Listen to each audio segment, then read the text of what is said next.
A powerful explosion hit the city and the entire sky was filled with smoke.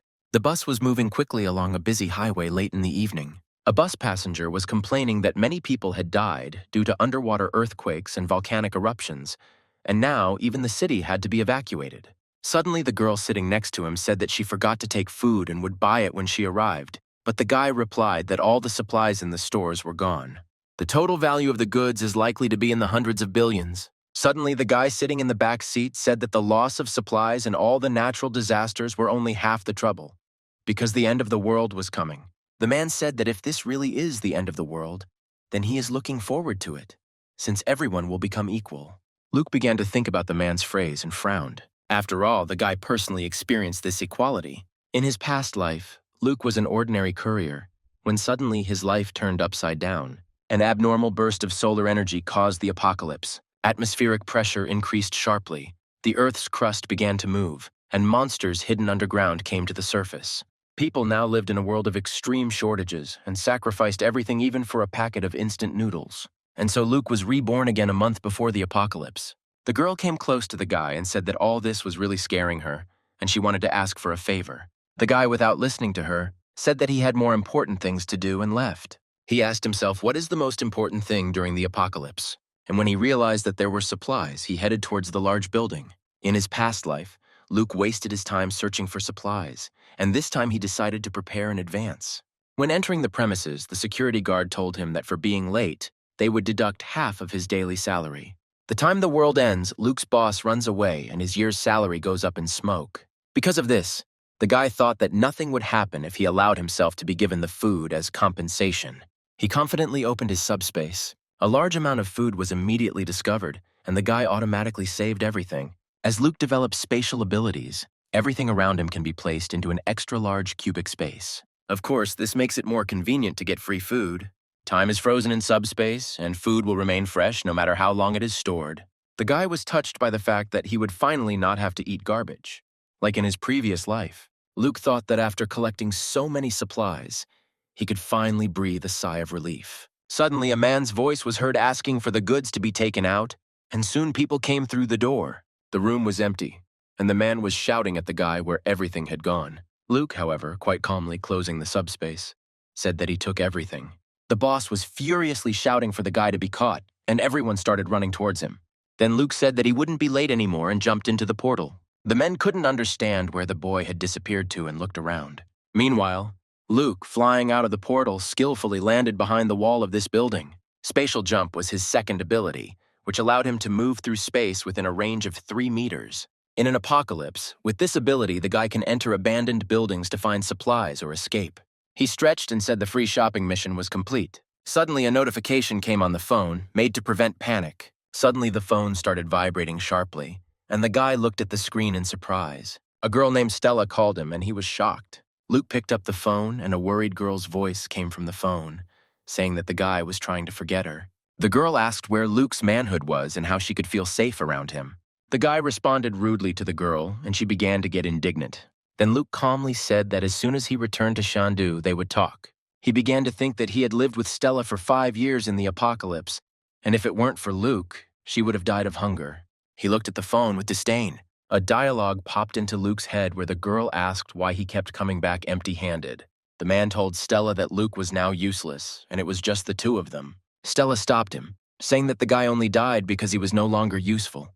And she also told the guy that whether he would be useful to her depended on how he acted today. Luke was treated very unfairly in his past life and trusted the wrong person, and the guy was determined to get revenge for it. Luke was filled with anger. He wanted them to feel the pain 1,000 times more. The guy sighed and said that the rest of the things could only be purchased with money, which meant they had to be earned. He called the manager and agreed to sell the house for half the price. However, the guy clarified that he needed the cash right now. Stella exclaimed that she had been waiting for Luke for a very long time, to which the guy simply walked past, telling her to get out of the way. Brad started yelling at Luke, who let him sell the house, and that he would make sure the guy didn't see the sun tomorrow. Luke quickly grabbed the man by the throat and lifted him into the air. The guy threw Brad to the ground with all his might and threateningly told him to try. Stella tried to stop Luke and screamed at him to let the man go. The guy hit the girl on the cheek and she flew to the ground. Brad, out of breath, begged Luke to let him go, and the man's face had already turned blue from lack of oxygen. Then the guy replied that he shouldn't worry because he wouldn't die that easily. Luke let go of the man, and Stella immediately ran towards him. The girl started shouting after Luke to apologize. Otherwise, he wouldn't get married. The boy turned towards them and they ran away in fear. The man told Luke that he would buy his house and asked the guy what he thought about it. He reasoned that Luke was a fool because his house was worth more than $1 million, and he was selling it for only $700,000. The guy replied that he agreed, but he needed the money right now. When Luke signed the contract, he thought he could choose any house he wanted, as long as he dared to live in it. Although Shangdu has experienced various natural disasters, an earthquake is not expected to happen anytime soon. Official announcements have been made and life remains calm. Suddenly, Luke saw an ad for a high-interest loan and stopped.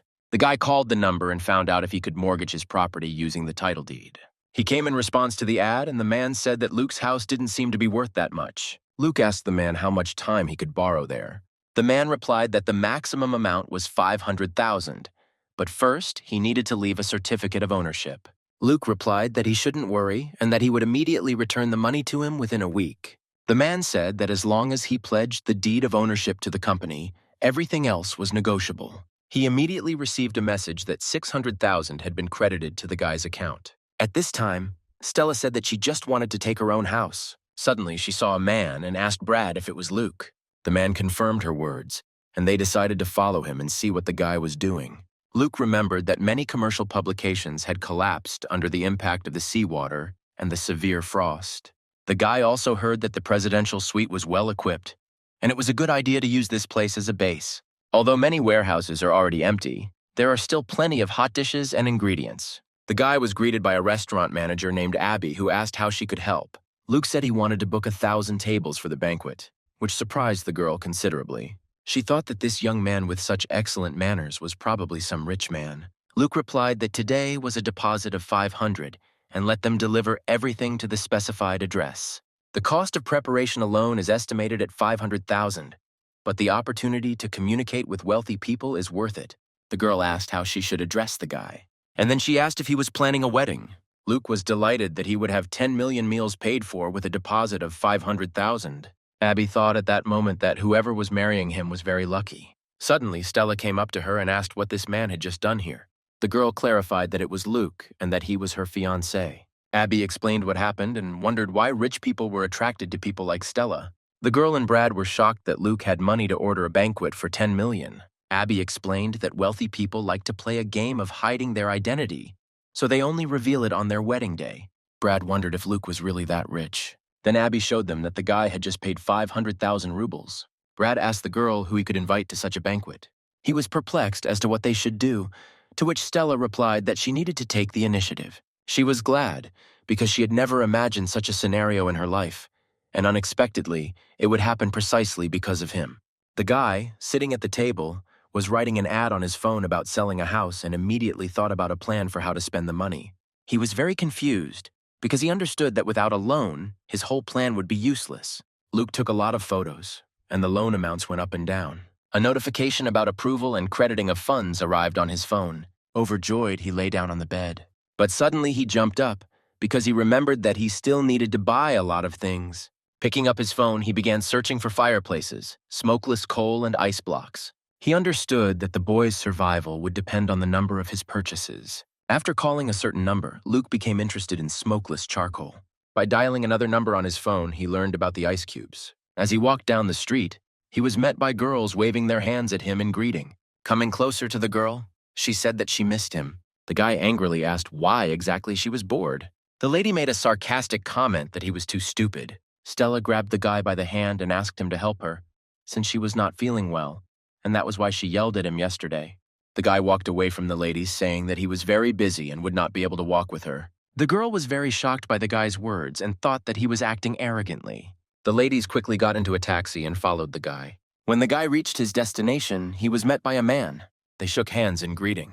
The man began to praise his factory, trying to attract a valuable client. The guy agreed and said that he would first transfer a deposit in one amount, and once ready, he would give the rest of the money. The man asked why the young man needed so much ice and offered to cooperate in the future. The guy was about to leave and said that he would give it to charity. Luke drove away, and the man only remained to watch the taxi drive away. Just as the man was about to leave, a new taxi arrived, and he was surprised that someone had shown up without an appointment. The girls got out of the taxi, and Stella immediately asked a question about the guy who had just been there. The gentleman admitted what Luke did. Both girls were incredibly shocked. The lady with short hair asked if the guy had said what he would do with that amount. The man remembered what he had said and immediately reported everything to the girls, to which they were even more shocked. At this time, the guy drove up to some building. When he went inside, he realized that it was a restaurant and remembered that in his past life, due to being very busy, he never went here. Sitting down at a free table, he began to look at the menu. On the last page, the guy saw a big question mark. The waitress told him that the dish was personally prepared by the chef of their music restaurant. Luke said that it sounded interesting. In a past life, at the beginning of the apocalypse, a strange force caused many creatures to mutate. The monstrous serpent in the book, which appears in the midst of the flood, resembles the mutated serpent the boy encountered in his previous life. However, instead of mutation, he prefers to call it atavism. Suddenly, a girl approached Luke and said that he was the chef of the restaurant. When the guy saw her, he was very surprised and couldn't even believe his eyes. This was the so-called Hell Chef Mary. In her past life, she had the magical culinary power to turn decay into food. Luke wondered if he should be afraid that such a beautiful lady could poison the food. The guy tried the dish and admired it, but he couldn't trust her during the apocalypse. Chloe told Stella not to forget about her sisters when she got married. Luke arrived at the bar, which was Shandu's gold vault. He thought some rich guy had left $2 million there and hadn't even seen what an abalone looked like. However, when the apocalypse comes, such places will not exist, and Luke does not want to regret not having visited here, just like in his past life. The girls walked around the guy and asked why he didn't drink. However, he did not pay attention to them because his gaze fell on the girl sitting next to him. Pouring an alcoholic drink into the glass, the lady said that this girl was here for the first time because her boyfriend had cheated on her. Her ex-boyfriend didn't sleep with her, but cheated on her with an older woman. Apparently, he was completely devoid of taste. Suddenly, this girl started drinking a whole glass of the drink without stopping, after which she confidently asked if Luke was free. She started pestering the guy and asking if he agreed to spend time with her. The girls supported her decision, and suddenly Stella noticed them. The girl and her sister were furious that Luke was cheating on her. At this time, the guy invited the drunk girl to go outside, and she thought that he was very courageous. He took her hand and they ran upstairs. Stella and Chloe yelled at the guy to stop. Luke and the girl ran into the first free room on the floor. The guy started explaining to her about the two girls who started chasing them. Suddenly, the girl began to say, embarrassed, that this was her first time. Then Luke flicked her and told her to wake up. He also told her to stock up on food and not to go outside. Besides, people obsessed with love should not come to such places, so the guy suggested the girl to forget about it. Luke thought that such an opportunity rarely came along, and to leave like this was indeed a great loss. However, with Chloe and Stella today, there is clearly no chance. The workers asked Luke if he was afraid that the ice would melt, since there was no refrigeration chamber in the warehouse. Pushing his way through the crowd, Brad told Stella that the guy had rented a large warehouse in the suburbs and bought a lot of big machines. Suddenly, Chloe noticed the workers and asked if this wasn't the banquet from that hotel. She asked Stella what she thought about a guy suddenly proposing to her.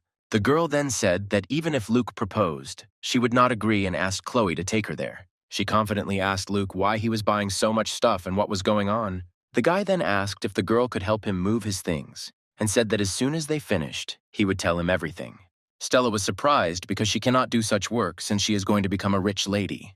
Then Chloe said that maybe this was a test to see if she was fit to be his wife. Hearing these words, Stella immediately told Luke that she was not such a softie and agreed to help. She thought that to become a rich lady, one must be well-rounded, and if the girl could pass this test, Luke would definitely marry her today. And Chloe, at that moment, thought that all rich people are very lustful, and if she can't become a guy's wife, then she can become a mistress. And Luke at that moment was thinking that one cannot allow the work to go to waste, because a large amount of food can go to waste, because it takes a lot of time. At the end of the day, they finally finished, and the guy confidently announced it. Stella was indignant that they were moving things from morning to evening without a break, and said that as soon as she became the guy's wife, she would appropriate all the money for herself. Chloe said the ice blocks they were hauling must have weighed over 100 pounds. The girl thought that since the test was over, then why had the rich guests not yet appeared? At this time, Luke gave the workers money for the work they had done, and said that he would transfer the rest of the money a little later. The men happily thanked the guy. Suddenly, a girl approached Luke and asked if the guy wanted to say anything. Then the guy thanked her and said that there would be no payment and she could go. Stella said worriedly that perhaps he was joking and that guests would be arriving soon. Luke turned to her and said that he owed a lot of money, and even if he wanted to, they couldn't live well. Chloe countered that the restaurant and banquet expenses were a large sum, and he couldn't be poor. Then Luke explained that if there was a big boss who wanted to do a good deed, and the guy kindly agreed to help. The girl attacked the guy, saying that he had been lying to her all this time. The guy dodged and calmly asked what he lied to Stella about. The girl started screaming that the guy could forget about marrying her, because he was not a second-generation rich man. Then Luke sternly said that no one needed a gold digger like her. The girl started leaving and saying that they would make the guy regret what he did. Luke turned around and said that when the apocalypse comes, they will cry. When the guy entered the warehouse, he thought that all the supplies and resources were ready. All that was left was to wait for the apocalypse. Luke began to open subspace to move all the things there. The man turned to Stella and said that he promised her a good life. Brad said that Luke treated the girl badly and she should leave him and start dating a man. He also told Stella not to worry because his older brother would avenge her. Suddenly, the girl saw Luke and exclaimed what he was doing here. When Brad saw the guy, he told his brother that it was Luke who had raised his hand against him. The man angrily stated that he had planned to find the boy and did not think that he would dare to touch his younger brother. Brad asked if the man knew him, to which he replied that the guy had mortgaged his house to him and borrowed $600,000. The girls were outraged that since Luke got into debt with his older brother Brad, he clearly didn't know his place. The straight-faced guy said he couldn't even enjoy good food. The man came closer to Luke and said that he had to return the money tomorrow, but he was living in luxury at the restaurant. Brad was furious and said that the guy couldn't do anything and that it was time to finish him off. Suddenly, Abby appeared and asked what was going on. The man then told Luke to get down on his knees and ask for forgiveness so that he and his brother could consider the matter resolved. The girl turned to the guy with alarm, to which he replied that they were just a few pests. Then the man became completely furious and said that Luke was finished. Suddenly the door opened and a tall man entered and asked what they were doing there. He sternly asked who allowed them to create problems here. Brad's older brother immediately apologized and asked what he was doing there. Mark was a well-known businessman in Chengdu, but he also had a wide network in the criminal underworld. During the apocalypse, the man became the head of Chengdu, and the hellish chef was also under his wing. Luke had heard that this hotel was the first to experience atavistic mutations and that Mark was nicknamed the Skull Crusher. The guy thought that he should apologize to the man because Mark's abilities would soon become his. The man noticed Luke and said that he had quite an interesting look. Edited text Mark came into the office and said that he had brought Mary. The girl asked what Mr. John wanted to discuss with her. Then the man replied that he had heard that Mary was an extraordinary beauty and that today he would finally meet her in person. He handed the wine to the girl and said that they should drink. The girl looked at the glass with horror, and the wine in it looked very frightening. In his past life, Luke hid in the basement with Stella and barely survived the apocalypse due to the intense heat. He never thought that this time he would leave her and she would end up following the guy. For Luke, this became a good opportunity to settle old scores with Stella. The man told Brad that it was hotter at night than during the day, and the guy replied that that was why he decided to call everyone to cool off. The thought of girls in bathing suits excited the boys, and they were looking forward to them. Chloe told Stella that the moon was as bright as the sun today. They took each other's hands, and the girl replied that the moon was indeed unusually bright today. Chloe told the girl that her love for her shines as bright as the moon. Stella was indignant that it was too hot outside and asked Brad to take her to the pool.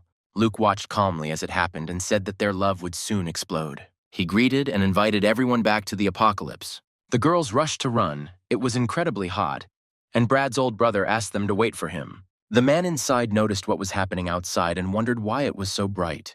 Then one guy calmed the boss down by saying that Brad was just flirting with girls. When they saw them, they were shocked that they had red skin and did not understand what they were doing.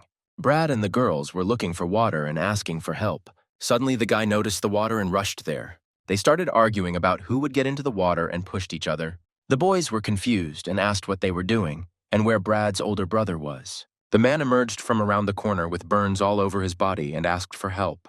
Mr. John asked Mary why she didn't drink wine. Then Mark changed the subject and began talking about the banquet he had prepared. John said that in Chengdu no one dared not drink the wine he poured and told Mark not to interfere. The girl thought that the man had even set her up in order to get to Mr. John. She realized that there was something wrong with this drink and that she clearly shouldn't drink it. Suddenly, even the room was blinded. People did not understand what was happening and screamed. They quickly curtained the windows, but it was getting hotter. John and Mark noticed what was happening and decided to go down to see what was going on. Abby asked everyone to calm down and said that she'd already contacted the rescue team. The man told Mark that she had just suddenly started to glow and her temperature had risen. Mr. John called on the phone and asked for someone to be sent for him. But the man was told that everyone was currently working to ensure that there would be no problems with food and that no one would be able to come. Meanwhile, the guy was treating his older brother Brad's wounds and saying that he needed to go to the hospital. Then the man replied that he shouldn't worry because he would ask a friend to come and pick them up. A friend said that he is currently in an underground parking lot and it seems really hot outside. He drove out of the underground parking lot and told the guys that he would be there soon. He wondered why it was daytime and didn't understand how many degrees it was. Suddenly, the car's tires burst. The guy got out of it and angrily said that the weather today was just crazy. He started running back and told Brad's older brother that he couldn't come.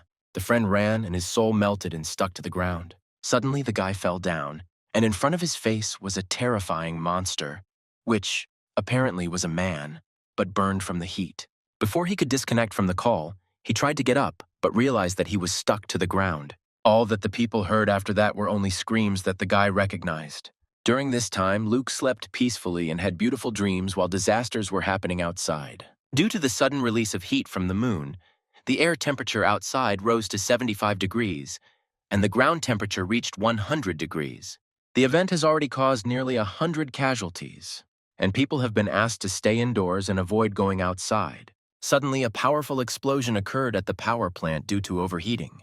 At this time, the man said that all the rooms in the hotel were booked and they would have to share this room. Stella objected, saying that she couldn't share a room with a man, and Chloe supported her. Suddenly, the power went out everywhere, and Brad's brother became even angrier. The air conditioner turned off and the temperature quickly rose. The guys began to quickly undress. Suddenly, Stella remembered that Luke's presidential suite had a swimming pool, and they could go and use it. Last time, the city's power supply had a hidden danger due to improper maintenance. No matter how much manpower was invested, the city's electricity still exploded. All users connected to the city's power grid were affected. That's why Luke specifically chose a room with a pool. The guy also prepared vertical air conditioners and large backup batteries to provide room temperature. After watching them work, the guy thought that he needed to add more ice. Sitting down calmly on the sofa, the guy exclaimed that it was much better this way. While sipping wine from his glass, he thought that he was hungry. Having opened the subspace, he began to choose the dish he would eat today. Luke said that on the first day of the apocalypse, breakfast should be simple and chose rice. With a smirk on his face, he wondered when Stella would have the same opportunity. Suddenly, there was a knock on his door and he heard the voice of a girl asking him to open the door. As soon as the guy opened the door, people felt the cold and thought it was the air conditioner. Luke calmly asked what the boys needed. Brad exclaimed that this room not only had a pool, but also electricity and food. The girls seemed to go crazy and shouted that while they were almost roasted on the street, the guy was enjoying luxury. Brad's older brother said that he had borrowed money from him, and it was time to pay it back. So he asked to give up the room. Moving towards Luke, he said that if he didn't give up the number, the man would simply throw the guy out of here. Suddenly, the guy pulled out a gun and shot the man right in the stomach. Luke said that if he took one more step forward, he would be dead. Everyone was shocked that the guy had a gun and didn't understand where he got it. Brad's older brother angrily responded that he was cruel and that he would have to give in. However, his words were a lie, and he ran at Luke again, and suddenly everyone froze in shock. The guy shot the man right in the leg, and he screamed loudly in pain. Luke said threateningly not to waste his time and get out of here. He started counting to 3 and warned him that he better get out of the guy's sight. At this time, Mark was indignant that there could be no food in the hotel. Abby tried to explain that someone had booked 1,000 tables for a banquet a few days ago, and they were almost out of ingredients. Then Mr. John said to carry all the remaining food and water. People began to resent the lack of food and water and almost went crazy. Suddenly, Brad's voice was heard shouting that Luke had a gun. The man immediately thought that since it was a firearm, there must be a cool character living upstairs. Stella exclaimed that Luke's room had electricity, air conditioning, and even a swimming pool. The girl claimed that she saw it with her own eyes, and that there was also a lot of food and alcohol in the room. Everyone immediately moved after Stella, wanting to throw the guy out of his room. Knocking on the door, they said that they had come to discuss something with the young man. They kindly asked to be let in to cool off a bit, since in an emergency only Luke has air conditioning. Suddenly, the little boy saw a fried chicken that looked very appetizing. He shouted that he wanted this fried chicken and rushed into the room. Suddenly, Luke kicked the guy back with one movement of his leg and he flew back with great force. The guy proudly said to watch his children, or he himself will teach them to control them. People started shouting that the guy was a murderer and that he was just a child. People started screaming that someone like the guy didn't deserve to stay in that room. They decided that since the guy was alone, they couldn't throw him out. But suddenly, Luke fired his gun. A bullet that flew through the crowd hit the man straight in the head, and he fell heartlessly to the floor. Luke said threateningly that even though he was alone, they too only had one life. A scream was heard from the huge building. The boy was ready to break free. 3 people held him down so that he wouldn't run away to his dead brother. He was very angry and cursed Luke. There were ladies standing opposite the door asking to be let in. Stella said she would do whatever he wanted for him. Opening the door, the guy told them to come into the house. They were very happy about what the guy said. At this time, some guy was running and throwing threats that he would kill Luke. The guy was very close, and Luke calmly said that anyone who entered inside would die. And he hit the guy with the bat with all his might, and he flew away at the same moment. The guy flew at the girls and knocked them off their feet. The girls were frightened by the guy's words and began to justify themselves by saying that they were fine outside. Luke got angry and advised them to leave quickly. The girls quickly realized this and began to drag the motionless body away. A rescue vehicle pulled up to the group of people, and there were several changes on it. People began to rejoice that they would be saved, because rescuers wouldn't just come for no reason. People got out of the car, and one of the rescuers asked about one man. Mark came out of the crowd and they began to talk to him. The rescuer explained to people that they should not panic, because the authorities had already begun a rescue operation. People began to rejoice greatly at what the man said. A man ran out of the crowd and started saying that he would give all his money just to be evacuated now. But the rescuer twisted his arms and told him not to dare interfere with their work. Just when the soldiers were about to retreat, someone called them to help. Stella grabbed one of the employees by the hand and talked about Luke. Taking off his helmet, the rescuer decided to stay. The girls hurriedly told the guy about the young man upstairs, who shows no mercy and kills anyone who disturbs him. The soldier decided to try to climb up quietly and carefully. Stella was thinking that when the soldier freed Luke's presence in the house, she would get there and be there until the end. The guy stood in the stairwell and looked around the area where he should go next. Opposite the guy, there was a flower. As soon as he wanted to walk in this flower, he saw a camera. Then some canisters flew from the room towards the guy, which, upon contact with the floor, began to explode, emitting an unknown substance. Everything under the soldier's feet began to explode. He didn't quite understand what it was. After a short time, it dawned on him that it was tear gas. As soon as the guy realized that this was going to end badly, he wanted to start retreating. Luke's bat rose up and he hit the soldier. When the soldier began to come to his senses, his eyes were hissing loudly, and he did not understand where he was. Luke stood opposite him, reading his ID. His name was Derek, and he was the captain's second in command. Derek began to look around the room and asked where he got so much stuff, to which Luke replied that he was a recent graduate and that he had acquired everything on an expedition. Luke asked where they would go tomorrow morning. Derek decided to find out where he knew all this from. Luke shared his knowledge and shocked Derek. The rescuer said they had no choice but to have people get to rescue points themselves. Then the guy gave advice on how they could best do something to ensure greater human survival. Then the soldier asked to wait until he reported a new action, and then he could be killed. Derek was very scared and explained that he would not tell anyone and would not call for backup. Since Derek was sitting tied up, Luke cut the rope and freed him. The guy said that he respected him and therefore let him go, but he would not tolerate a second visit. Derek asked if he was afraid he would call for reinforcements. The guy told him that he had nothing to be afraid of and that he should look up. And at the top, there was a security camera that recognized faces. He reminded her that he had brought her, and if suddenly everyone in the room would die except him, he said that they probably didn't have that much time for him. Rubbing his hands, the soldier agreed. 2 soldiers were discussing the guy among themselves. The man was very angry. His face was exploding. He hit the guy with all his might and asked why he was holding him if he was of no use. Some guy came up to Mark and asked how much longer they had to endure this. Luke appeared out of nowhere and said that it was time to stop dreaming. The unknown guy said he would kill him, but Mark ordered him to stand.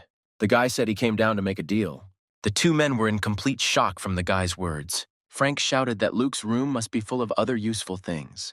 Then Mark replied that he should not pay attention to him and that it would be better for them to talk about the deal. They ate ice and enjoyed the fact that they could at least cool down somehow. The guy said he had been here for 3 days, and this was the first time he felt so good. Suddenly, Mr. John kicked Mark and said that he didn't dare hide the ice cubes from him.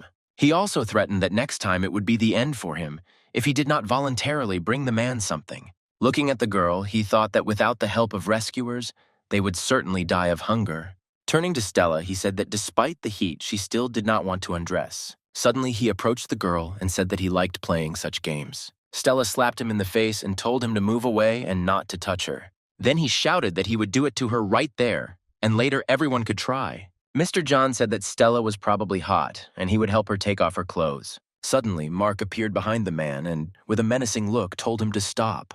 John turned around and said that he would hit the guy because he didn't understand who he was talking to. Then Mark stuck a knife into his neck and said that House had already arrived, and with such success they would all die. The guy also said that this place is now under his command. At this time, Luke watched what was happening and thought that his words had worked, since in his past life the man was in charge here. Luke also wondered if he would have an opportunity sooner if he expedited the resolution of this issue.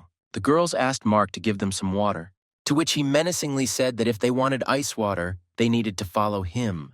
The man said that the end of the world had come, and if they wanted to survive, they had to rely only on themselves. Frank asked why they still felt sorry for these people when they themselves were running low on supplies. The girls were glad that they were finally leaving this cursed place, because after 2 days they had almost no supplies left. Suddenly, Frank pulled the blanket off Stella and said that since Mark had given them ice water to drink, it was impolite to just leave. In addition, he recalled that the girl said that she was ready for anything. At this time, the men walked down the street under a blanket and thought that after Mark took control of this place, they received neither water nor food. They realized that it was not safe to stay in the hotel, and it was better to have at least a small chance of survival by going to the rescue point. Even with boards tied to the soles of their shoes, they could still feel the warmth coming from the ground. Suddenly, the man fell to the ground and instantly began to melt, and only his screams could be heard. He begged people for help, but they did not turn around. At a time like now, when you don't know whether you yourself can survive, no one has time to worry about others. Suddenly, the man's eyes, who had been lying at such a temperature for a very long time, lit up. Luke thought that in his past life, like all people, he went to the rescue station. But then no one reminded him to take a blanket with him. At this time, Frank began to tear Stella's clothes, and the girl tried to stall for time by inviting him into the room. The man objected that there was no one to be ashamed of here, except perhaps ghosts. Suddenly, the once-alive Mr. John and Brad's older brother broke the glass and burst into the room. They were moving quickly towards the people, and the guys didn't understand what was happening. Brad screamed that if they bit them, they would immediately turn into zombies. Then Mark turned to the guy and, grabbing him by the neck, suggested that he go and find out. He used the guy as a human shield, and Brad screamed in pain. The boys were shocked that the temperature of these monsters was so high. Suddenly, Luke approached them with a gun and asked them to step back. Frank countered that this guy wanted to deal with monsters. Then a plan popped into Mark's head that after Luke killed these monsters, they would kill him. During the apocalypse, corpses exposed to sunlight will mutate, but they will not become zombies or spread the virus. So Luke took to calling them drought demons. 2 monsters stood in front of Luke, but he wasn't even afraid. He began to think about demons. He thought that one of them had killed a man and the other wanted revenge. And the other one became a drought demon because Luke killed him. As soon as one of the monsters headed towards the guy, Luke took the sword more firmly in his hands and ran. He pounced on the demon from above, raising his hands up, swinging at the monster. The monster's body split into 2 parts after being struck by the sword. A crystal core emerged from the demon's body that could create a superhuman physique. Having grabbed it, Luke began to run away, as the second monster had already become much closer. Taking a strong run, Luke jumped up, pushed the demon, and said that this monster will remain for the others. He started to climb the stairs and said goodbye to the others. The captain, taking the body of one of his nearly killed comrades, threw it straight into the arms of the monster. The guy who was thrown started screaming very loudly as the monster's body was burning. From behind, the captain shouted at him to take up arms and kill the demon. At this time, Luke poured something unknown into a glass and began to think. The guy decided that he first needed to wash the core properly and then swallow it. Luke drank the glass of liquid in one gulp. His eyes began to glow with a bright red flame. The guy's body was burning. His clothes were torn. He was screaming. The veins all over the boy's body were bulging, as if they were about to burst. At this time, the commander and his comrades were finishing off the demon. Frank grabbed the girl by the hand and began to shake her, as she was in a different state of many problems. Chloe was very scared and the man continued to yell at her. Stella agreed to cooperate with them, but asked to be fed first and to be fed meat. Then the captain looked sternly at the girl and asked her again if she really wanted meat. The man handed the girl a knife while the others held Chloe. Her face was very tense and she was scared. But Stella quickly recovered from the shock. She took the knife from the commander and began to walk towards the girl. Chloe screamed in fear and begged him not to do it. Stella's eyes burned with bloodlust. Taking the knife more comfortably, she told her friend not to deceive herself, and that recently she wanted to give up her place as bait. Stella plunged the knife into Chloe's body without regret. The men stood there in complete bewilderment. Stella laughed loudly as Chloe's body fell to the ground, bloody red blood starting to flow out. The girl screamed at Luke in tears that she would kill him mercilessly. The boss started to speak to the teams, but as soon as Frank wanted to tell him something, Frank immediately shut him up. Frank shouted at his comrades to find one girl. Luke jumped to the ground with such force that the ground seemed to fall apart. Luke thought it was probably physical strength, as his heat resistance had improved. Lying on the ground, Luke punched his fist and realized that his physical strength had also increased. Jessica walked up to the door and started knocking on it. A guy immediately came out and asked what was going on. Seeing the guy's exposed body parts, she laughed loudly. The guy smiled slyly and said that he couldn't let her in because they had just met for the first time. Entering the house, Jessica looked around and realized that she needed to prove herself in order to stay there. The guy said she was good enough, but they had few resources. The guy smiled and told the girl to consider this house her second. Luke warned her to behave herself and not to keep secrets from him. The girl thanked and praised the guy for his methods. The guy's eyes lit up and he told her to take her clothes off. Jessica was very confused and didn't understand anything. In the place where Luke is, there is no need to worry about hot weather or being eaten by others. For those outside, this place is comparable to paradise. The guy understood the girl's head and said that now he would treat her to something else. He also stated that he had thought about it before starting anyway. Luke didn't do it to spy, but simply to stop her from doing anything inappropriate. The girl came out to him dressed as a nurse and asked if the outfit was too small. Then the guy answered with a thoughtful face that he was simply perfect. Suddenly, someone started knocking on Luke's room door and asking him to open the door. The guys threatened to break down the door otherwise, so he should go out. The girl said that these people ate a man and asked not to open this door. Luke looked at the girl and asked her again about what she had just said. After that, he opened the door and told the guys not to rush to break it down because if it was damaged, there would be trouble. The boys were happy that he finally came out and started laughing. A friend of mine jumped out from around the corner and shouted at Luke to die, but the guy was prepared and easily overpowered the man. Suddenly, Stella broke free from Mark and Frank's arms and ran towards Luke. She ran towards him as fast as she could and screamed for him to help her. The guy said that once she tasted human flesh, her body would mutate and she would cease to be human. Then Mark replied that in any case, the end of the world had already come, and it made no difference who they would eat. While Luke held the girl by the throat, she said that after eating, her body was filled with strength. She screamed that she couldn't wait to taste the guy. After these words, Luke threw her back so that she flew out. Stella clung to the building and said that she would not let the guy go so easily. But suddenly, she felt the heat that was outside, and she could not hold on any longer. The men began to attack the guy from all sides, and the rage was visible in his eyes. They said that not only were they now stronger, but they had improved their reaction and speed. If the hatch had hit them unexpectedly, it still wouldn't have been able to attack each of them. After all the words, the guy grabbed him by the head and asked if he had finished speaking. After which, without waiting for an answer, he hit him on the floor, telling him to die. After this, he resolved to fight another man who tried to attack him with a knife. He grabbed Mark by the neck and he began to choke. Suddenly, their fight was interrupted by a monstrous creature that suddenly appeared from around the corner. It was Mary, who in her past life became a hellish chef. Luke looked at her calmly and asked if he had understood correctly who it was. He was surprised that the girl had turned into this so quickly, and her affection seemed quite deep. Holding Mark by the neck, Luke said that Mary had to disappear, otherwise he'll just kill her again. The girl admired Luke because he dealt with the entire gang single-handedly. However, it seemed to her that this monster was giving off a very dangerous feeling.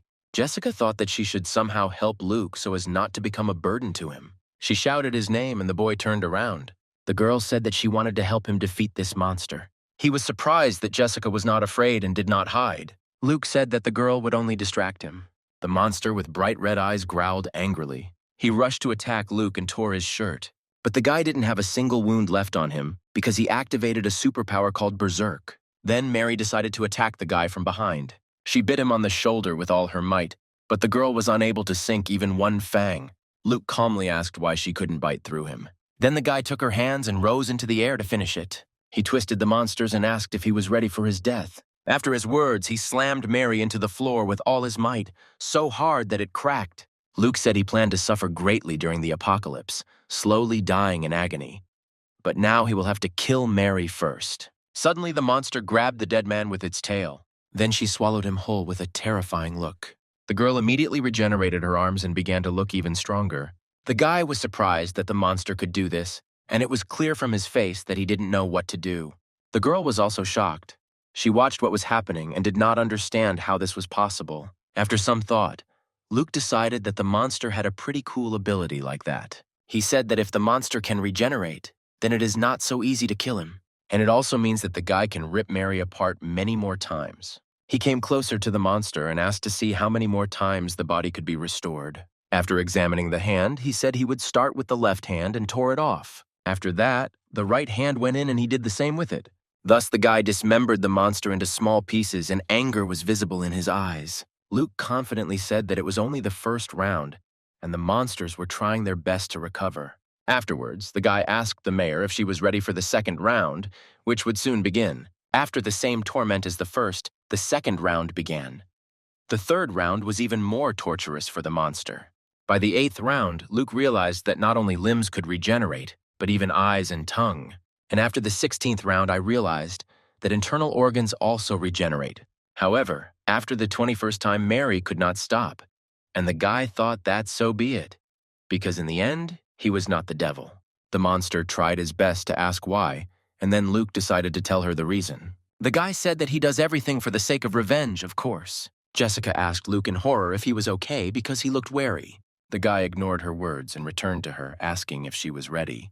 When the girl became even more wary and fearfully asked why, then Luke replied that he had just behaved so heroically and asked if the girl should not be ready to reward him. The temperature outside is gradually returning to normal. The girl asked if it could be that the apocalypse was coming to an end. The man shouted that in the distance many people were approaching the rescue point.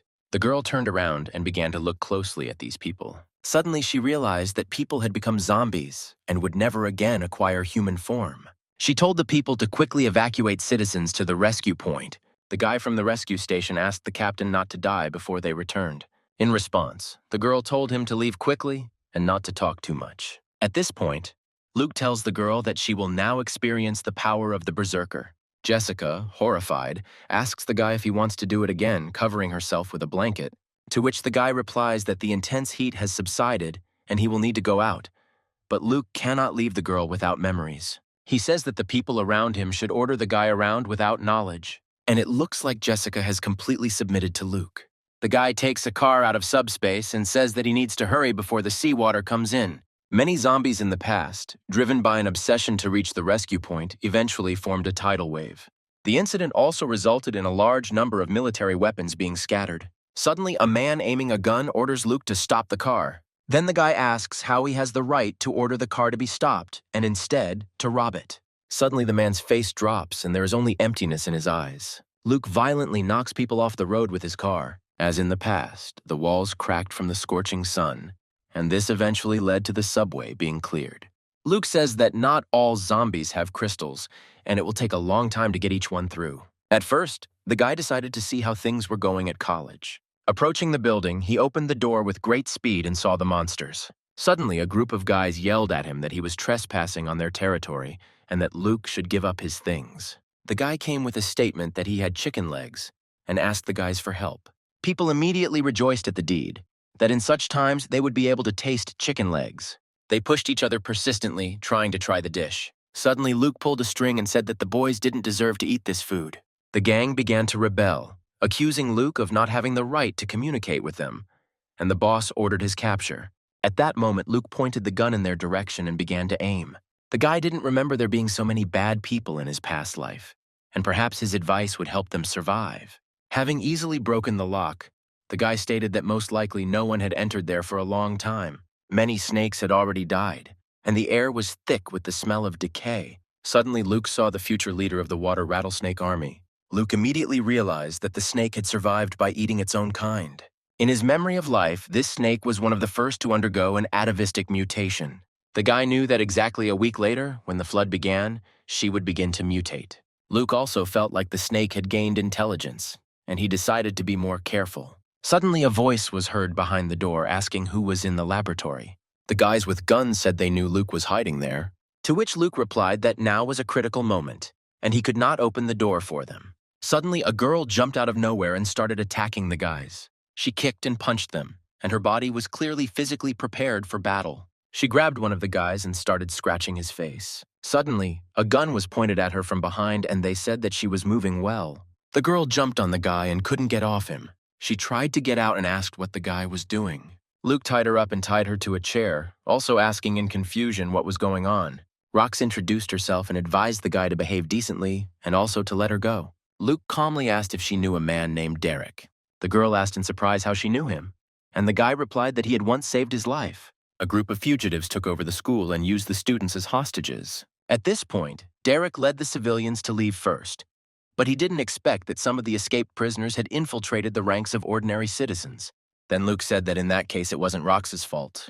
The girl asked how long the guy would keep her tied up and asked him to untie her quickly. Luke said that he would only untie her on the condition that she no longer squeeze him with her legs like she had done before. The girl said that she still had things to do, and all she could do was provide fire support.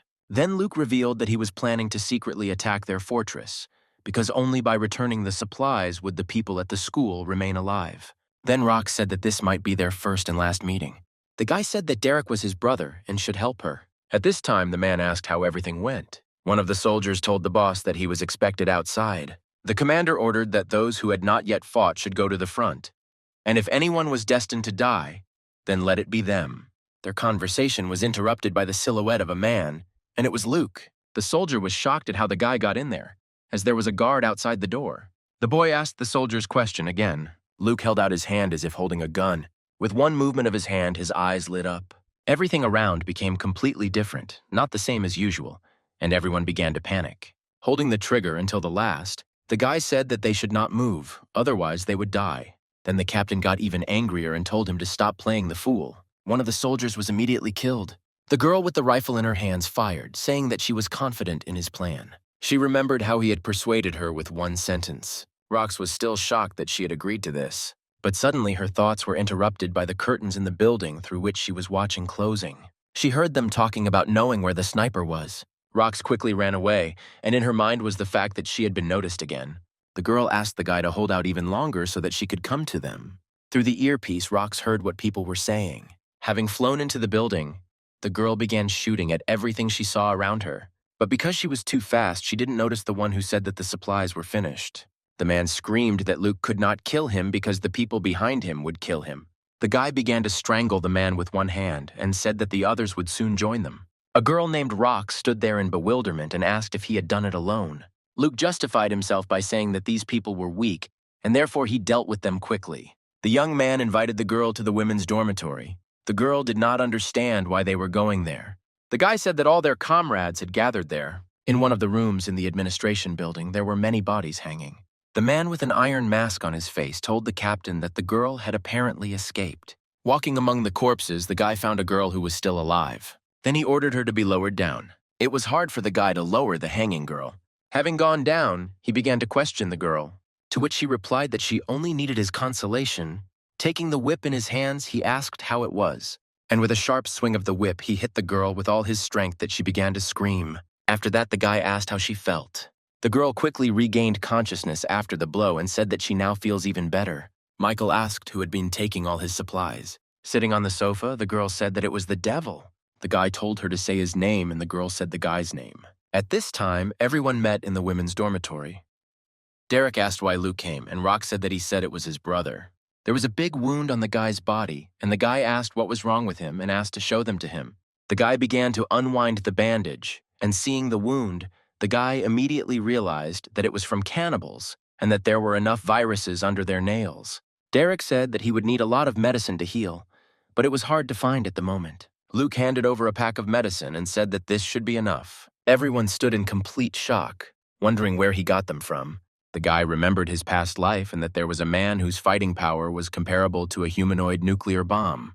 Derek said that he owed the guy a favor and asked why he had come. Luke warned the crew that the Great Sweat was about to begin and that everyone needed to evacuate, due to extreme heat which led to rapid melting of glaciers. A girl from the crowd screamed that it was a lie. It was Luke's classmate, a rich girl. Seeing the guy's bag, she asked if he had anything to eat. Only she brazenly wanted to stretch out her hands to take the bag. The guy slapped the girl without thinking. Clutching her cheek, she began to shout at the guy that he didn't dare do this. People from the crowd began to say bad things about the girl. She became very angry with people and threatened her father. The girl asked if this was normal, to which the guy replied that she was going to look for her father, and there was no point in stopping her. The lady ran away from the hostel saying that all people are terrible. Michael quietly grabbed the girl and asked her to tell him where Luke was. After telling the story of the evacuation, Luke went home. He turned on the phone, looked at it, and thought about waiting for the Golden King snake. A car pulled up behind the guy and a girl started screaming from it. Hearing a familiar voice, the guy turned around because he thought about the girl who had left in search of her father. She was hanging from a huge rope stretched over a crane. Michael got out of the car and said that he thought the guy was a young man with 3 heads and 6 arms. Looking at the guy, Luke asked where he was from. Michael said he had a gift for Luke as he walked up to the trunk.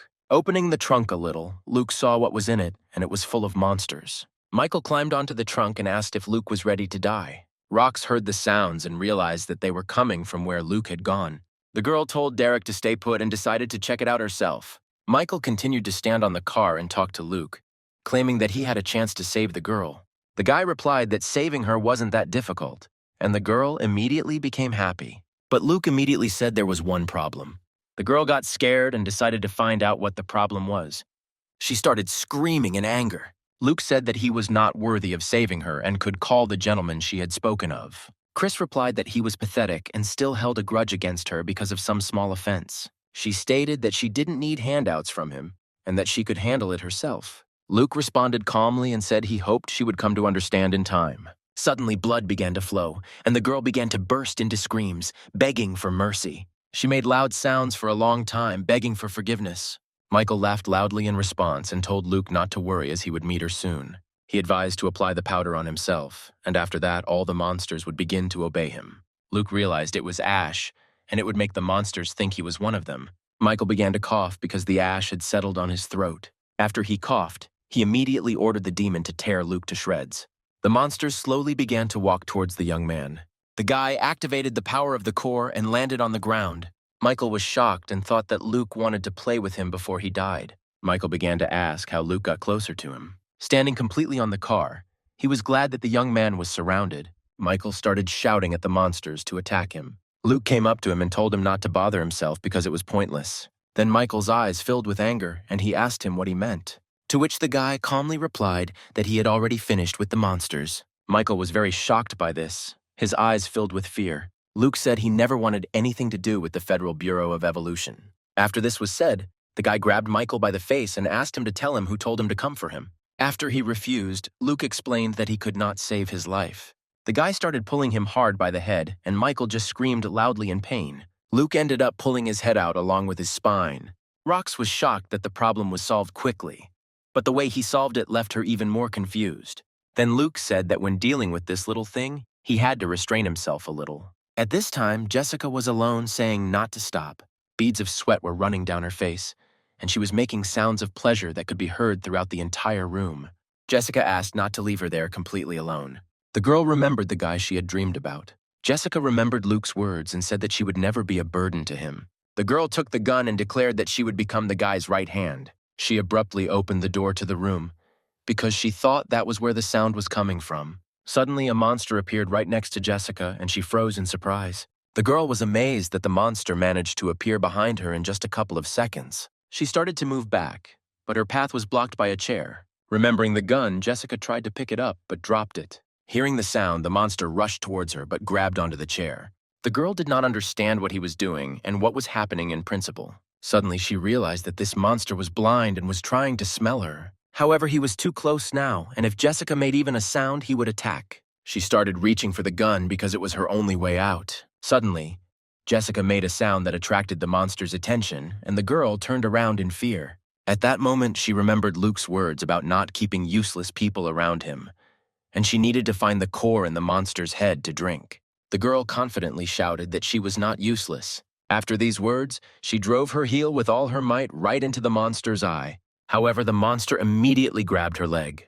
Jessica wasn't going to give up, and with her other foot, she again plunged the pin straight into the monster's eye. She said she was very sorry that Luke didn't see what she was capable of. Taking the axe in her hands, she threateningly told the monster that she would now find out whether he had a core in his head or not. Meanwhile, at the engineering university, Rox began organizing the evacuation of students. She even contacted her brother, asking him to bring his troops to join in and ensure the safety of the students. And the snake that Luke noticed also began to mutate. The guy stood there and told this snake that he wanted to see how much it could mutate. The guy also prepared a large bucket of water.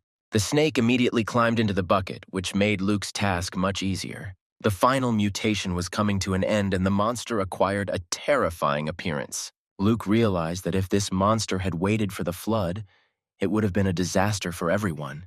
However, since he has decided to obey the guy, he will consider keeping the snake as a pet. Suddenly, the monster started to run away, and Luke realized that he had really gotten smarter. The guy started to attack the snake and was upset that it was not so fast. Suddenly, Luke was unable to thrust his sword into the monster and was extremely surprised by this turn of events.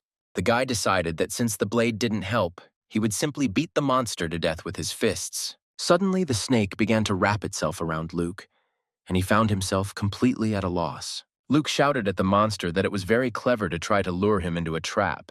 He also realized that the attack was just a distraction, and now the moment of the snake's true goal had arrived. Meanwhile, Rox was asking her mate if he was still watching. The man responded that the girl could not come to terms with the breakup with Luke. Kyle also said that if the guy stays here, he will be doomed, to which Rox replied that he will survive. After all, when she saw Luke, she felt that he was strong, and his gaze was mysterious and incomprehensible. Luke was dealing with the monster at this time, and asked if he thought that his actions would lure the guy into a trap. Luke also said that he heard that snakes have very developed nerves, and even if you cut off their heads, they will still continue to bite. Having decided to test this, the guy dealt with this monster to the end. And now he finally found the crystal core that was in this snake. Holding it in his hand, Luke decided to test what abilities it could give him. If the extreme heat had deprived people of their will, then the flood that swept the entire world had completely destroyed human civilization. Even cities as remote as Shangdu were not spared from the flooding. Meanwhile, Luke, who had absorbed the Golden King Snake's crystal core, was now underwater. After coming into contact with water, not only did tiny scales appear on his body, but his strength also increased significantly. The guy felt like he was breathing through his skin because he didn't feel suffocated. Luke thought that while it wasn't the ability to manipulate water, the ability to breathe underwater was quite useful. Since the floodwaters came from the area where the hotel was located, you had to swim upstream against the current. As he emerged from the water, the boy said that since Shandu was far from the volcano, the sky still looked clear. But Judgment Day was just around the corner. In the boy's past life, after the Great Flood, Shandu witnessed the emergence of several powerful factions. The lowland area in the northern part of the city was occupied by the army of the Golden Snake King and the female Corpse King. The southern part of the city became a gathering place for the cannibalistic tribe of the Devourer clan. The western part of the city was under the control of the Rat King and his army of rats. The eastern half was occupied by Skullcrusher Mark of the hotel, and Luke had nearly died at their hands several times in his past life.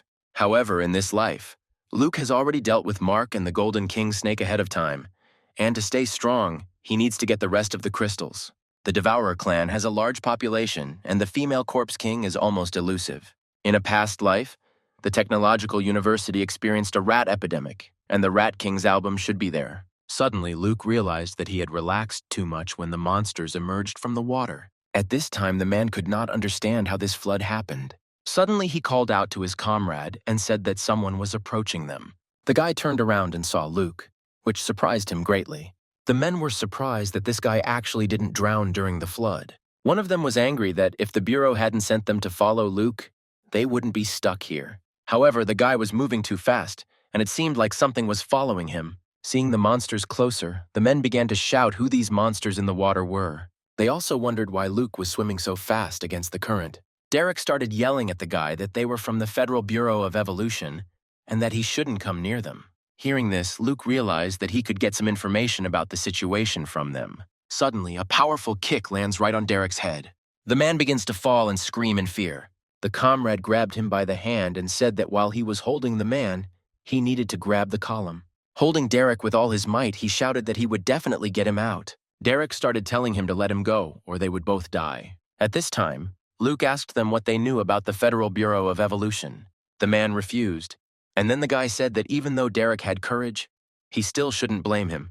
The man began to fall at full speed into the water filled with monsters. Luke said Derek knocked himself down. The thought that he was about to die immediately flashed through the man's mind. Suddenly, Luke rushed towards Derek, knocking his comrade off his feet. The guy instantly killed all the monsters that were in the water with the man. The men were shocked that Luke was so strong and did not understand whether he was human. Derek started to explain that they were actually sent by the Federal Bureau of Evolution to keep an eye on the guy. This bureau is located in the Scientific and Technical University and is headed by a chief and a group of researchers. The guy thought that the last time the rat disaster also happened at the University of Science and Technology, and it seemed that there was a connection between the rat disaster and this federal evolution.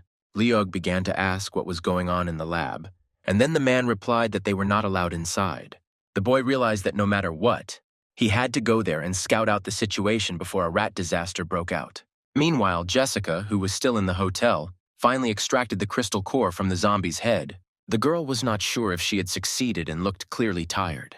In addition, Jessica was surprised to find that the water had already reached her floor. Suddenly, a monster began to attack her, still wrapping itself around her body. Jessica was very unhappy that this creature was slippery and unpleasant to the touch. The monster opened its mouth wide and began to attack the girl. However, Jessica did not lose her composure and grabbed it. At that moment, the monster began to twist the girl's body more and more tightly and not allow her to move. Suddenly, Jessica noticed that there were a lot of these creatures, and she became very scared. She said that she didn't even have time to get used to her abilities. At that moment, the girl remembered the conversation with Luke, where he talked about the crystal core. Jessica asked him how she would use the ability if she didn't even know what it was. Then Luke said that she just had to feel her body and every change to begin to control it. Suddenly, it dawned on her, and she began to focus on everything that was happening. She saw the monsters' minds and laughed at how small they were. Jessica screamed sternly at the creatures to stop, her eyes blazing with rage. The girl was incredibly irritated by the fact that she was all sticky because of them. She began to reach for the axe and told the monsters to wait a little. Taking up the weapon, Jessica said that she was going to cut them all into pieces, just like tofu. While mercilessly killing all the creatures, she screamed that she would destroy them. After the girl finished, she decided that she should take a shower after everything that happened. Suddenly, a silhouette behind Jessica asked if he could join. The girl turned around furiously and asked who the guy was, holding the axe tightly in his hands. Luke emerged from the shadows, praising her for thinking of bringing a weapon for self-defense. Jessica was very surprised to see the guy and shouted out his name. She jumped on him and started screaming that she was very worried about Luke and was glad that he was back. Suddenly, the girl asked, embarrassed, what the guy was pressing against her with. Luke began to explain that the water was too dirty and he took off all his clothes. While taking a shower, the guy said that only when a person goes outside does he understand that it is best to be at home. After that, he also asked Jessica if she had any ability. The girl asked how he knew, to which Luke replied that he felt it from the temperature of her mouth. Jessica was very surprised and could not understand what temperature could be in her mouth. After that, she said that this ability is somewhat similar to mind control. Confused, Jessica asked if she could practice on a guy. Luke looked at the girl in surprise and asked how she was going to do it. At this point, Jessica was already standing in a very revealing suit and said that such practice would not hurt. It was as if demons started coming out of the guy, and the girl couldn't understand what was happening. She thought that if it weren't for Luke, the girl would have lost consciousness at the moment when she tried to influence him. The guy looked at the girl with a crazy look and said that it was a pretty good ability. After that, Luke shouted that he would make Jessica practice until her legs gave out. After some time, Luke taught the girl to shoot a pistol. Having shown her all the basics, the guy said that he was giving her half a day to get acquainted with her abilities. After Luke asked if the girl was from medical school, he said that she would go with him because it was time to show her abilities. Jessica was very worried about her appearance, and the guy told her that even if she didn't wear anything, no one could do anything to her. The girl asked Luke if he had been to the University of Science and Technology before. The guy calmly replied that he had to visit a friend and also asked if he was alive. Jessica reassured Luke by saying that good luck comes to good people. Suddenly, the girl looked back and realized that they had arrived at the place. The scientific and technical university, fenced in by wooden gates, was located right in front of them. Suddenly, shots started coming from the tower towards Luke and Jessica. The guy immediately began to protect the girl from the shots. A man's voice was heard from the tower, asking who they were and what they were doing there. Looking at him, Luke thought that it was in this university that the Rat King had risen last time. The boy stood up and began to tell the man that they were here to join the Federal Bureau of Evolution. Seeing Jessica in a bunny costume, the man said that after she spent the night with him, he would let them in. Then the girl showed him a whole plate of stewed pork and asked if he could let them in just for that. The man was extremely surprised that at such a time someone still had real stewed pork. He immediately ordered the guy below to open the gate, because the man had not seen meat for so many years. Once the boat was on the university grounds, the man ordered them to park it on the side of the road and quickly give them the stewed pork. However, Luke was not eager to give up his food, so he said that it was all his. Jessica activated her power and made the man start eating the corpse's hand and imagine that it was delicious meat. The guy who opened the gate said he would show Luke and his girlfriend the way. He also said that since they would be living on the base from now on, it would be right for everyone to help each other. The guy said that the lower levels were for the elderly, children, and others, so he would take them upstairs where Luke could find a clean room. Suddenly, the child accidentally hit the guy, and he started yelling at him. It turned out to be a small girl, weak from hunger, and Jessica asked anxiously where her parents were, after which she thoughtfully offered the girl a piece of bread. The little girl asked what would happen if she ate the bread, and whether Jessica would get hungry. Then Luke told her not to worry, because the girl would never go hungry.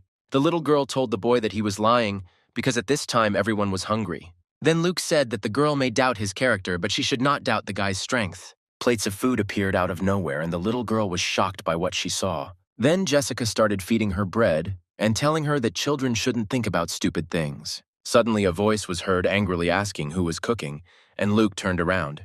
3 men shouted and hit people, saying that hoarding food was a violation of the rules. However, they did not remember anyone exchanging food in the last few days. The little girl started crying, and Jessica calmed her down, saying that she would make sure they spoke civilly. "Get up from your knees," the girl asked the man. Hadn't he been fighting for food all this time? Activating her power again, Jessica told them to enjoy their meal as much as they wanted. Seeing 4 plates with different types of meat, the men were stunned. Quickly eating piece after piece, the leader said that he wanted to cry. Before he could even finish chewing his food, he also said that Jessica was quite reasonable and that he would punish her again tonight. However, the men also said that Luke had broken the rules and should be punished. After that, the leader said to take the guy and the girl out of there. The punishment was a duel to the death with 2 chained men. Luke's memories surfaced of 2 brothers he had met before. "Friend!" A little girl screamed loudly with tears in her eyes and asked what happened to her brothers. The girl cried and asked to let the men go. Then one of the leader's assistants said that they had failed the task and were unable to score points, so they were sentenced to death. After these words, the leader himself also said that he did not expect to hear that Luke knew these men. The man said that if Luke lost the duel, he would throw the little girl into the water along with her brothers to feed the water monsters. Luke reasoned that the brothers were in some kind of crazy state. Suddenly, one of them started attacking the guy. Luke didn't lose his composure and immediately began to attack the 2 brothers. A couple of minutes later, they were already lying unconscious on the ground, and Luke continued to stand confidently on his feet. The little girl screamed to her brothers in shock and excitement. The leader angrily said that he had wasted 2 doses of his medicine. After this, he turned to Luke and said that if he gave him all his supplies, the man would pretend that nothing had happened. Luke asked why he had to give all his supplies to a man. One of the boss's assistants said that everyone who enters the Science and Technology University must follow the boss's rules to maintain order. Luke replied that the men had eaten everything he had, and so he would have nothing to give. A large man appeared behind the leader and asked why Luke didn't work for him. Jessica froze in shock when she realized who it was.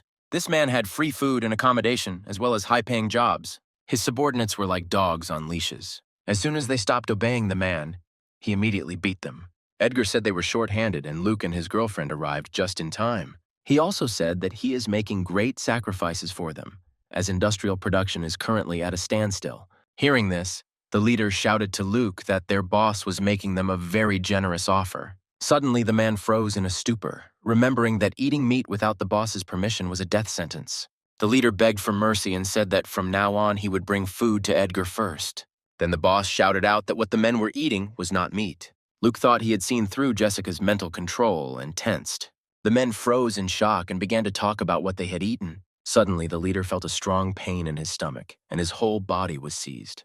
The men jumped up from their seats and started running away in search of the nearest toilet. And Edgar at this time thought that one day he would get rid of all the stupid people in his company. Luke reasoned that this man could not have any abilities, but he had a very powerful aura. Under his influence, everyone escaped Jessica's mental control. Luke knew that if he started killing the man now, it would complicate his plans, because first he needed to find the mutant rats. Edgar asked Luke what he thought of his proposal, to which the guy replied that he was not interested. Then the man said that one day he himself would come to him and ask for alms. Jessica began to apologize to Luke for the fact that his mental power was great, and the girl's abilities did not affect him in any way. Suddenly, a voice was heard from behind, saying that the guy had angered the security, and they would not let them in anymore.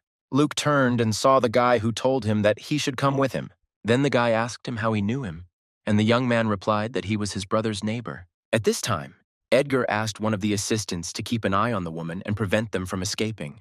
This is all because in the era of the apocalypse, passionate girls like her are rare. Although the stock of medicines is small, it is quite sufficient at the moment.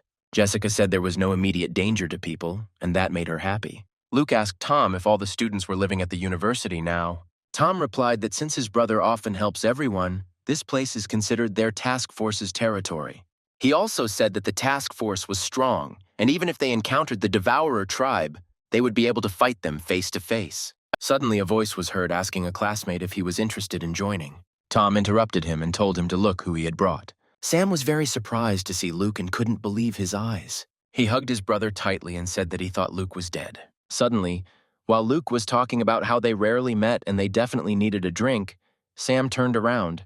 He was shocked to see the legendary beauty of the university, as well as the cold goddess Jessica. Shocked, he asked Tom why she was there, and he correctly explained that she was a medical graduate. At this time, Jessica pressed herself against Luke and said that she needed to change her clothes, since the girl was embarrassed to appear in front of the graduates like this. The guys watching this picture were furious about why he was hugging the goddess. Sam invited the girl into the room to change and apologized for the fact that it was a bit dirty. After that, he also asked where she got her clothes from if she didn't take any bags. At this time, Luke asked about Sam's missions, and he replied that the guy and girl looked very clean, which meant that the realities of the apocalypse had not yet overtaken them. The guy offered to join their task force, since Jessica wouldn't even have to go out for food. However, he decided to warn Luke immediately. Sam told him to stop showing off everywhere.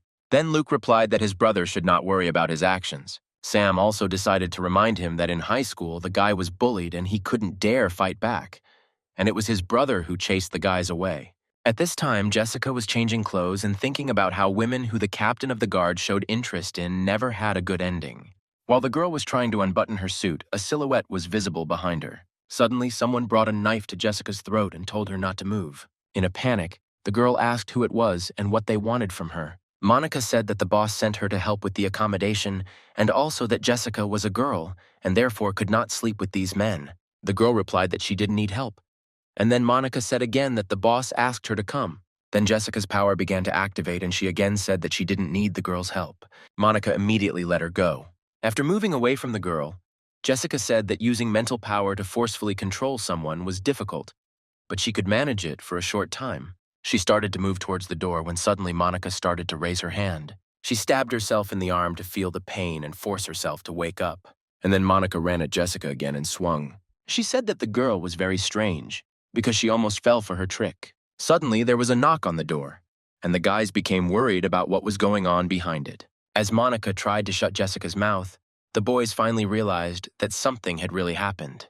When the door swung open, Monica calmly turned to her and asked if the boy was looking for death. Seeing her, Sam shouted at Luke to be careful. Hearing the name that the guy said, the girl fell into a stupor. She began to remember about the University of Science and Technology. The girl also remembered everything about the one named Luke. Even though she had killed many people, her instinct told her that if the girl stood up to the boy, she would die. In a panic, she didn't understand what to do and tried to come up with a plan. She knelt down and began to beg him to punish her, hoping that these actions would save the girl. With fury in his eyes, Luke asked Monica who she was calling master. Then Monica asked if he thought her sincerity was not enough. After that, the girl started to undress and ask what about it. Looking at this, the guys were shocked that Luke had such taste now. However, it turned out that it was a smoke bomb.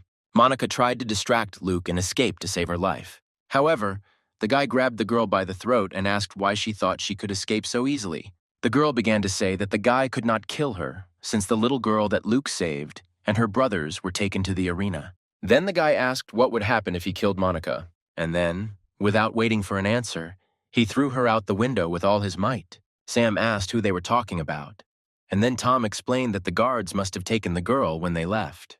The boy didn't understand what to do now, because if they didn't save them, the big rats would bite the baby to death. Then Luke told them to go and see, and Sam tried to calm him down so that he wouldn't create conflict. At this time, in the arena, Edgar told the girl that her two brothers had failed to complete their task, and this was tantamount to a death sentence. However, since the babe is ready to enter the arena, the man might consider giving them a chance. One of the brothers shouted at the girl to run away and not to believe him. The little girl said that she would not leave and asked Edgar if he would really let her brothers go. The man then replied that of course he would let them go, but only if she could survive. Suddenly a rat appeared behind the girl, its eyes burning with rage. She pounced on the baby and bit her on the arm. The girl began to remember how her brothers collected a lot of mushrooms, and she doubted that they were not poisonous. And also that the older brother was the first to decide to try these mushrooms. They turned out to be poisonous and the man almost died that day. And then the girl remembered how they last went on a mission in order to get contribution points and not go hungry anymore. The men told the little girl to wait for their return, and then they would definitely eat something tasty. Seeing this picture, the brothers began to shout for the little girl to run away without worrying about them, and Edgar at that moment was enjoying what was happening, and said that the brothers should be shut up. Hearing this, the baby began to scream with all her might. In a fit of rage, the girl stuck a stick right into the rat's eye. The animal's squeal began to resound throughout the area. The girl started running to her brothers and screaming that she was here to save them. With tears in her eyes, she begged them to hold on a little longer. Suddenly, the rat stepped on the baby's back, preventing her from running any further. Edgar was enjoying the event more and more and said that it was very ridiculous to watch a small child trying to save his brothers.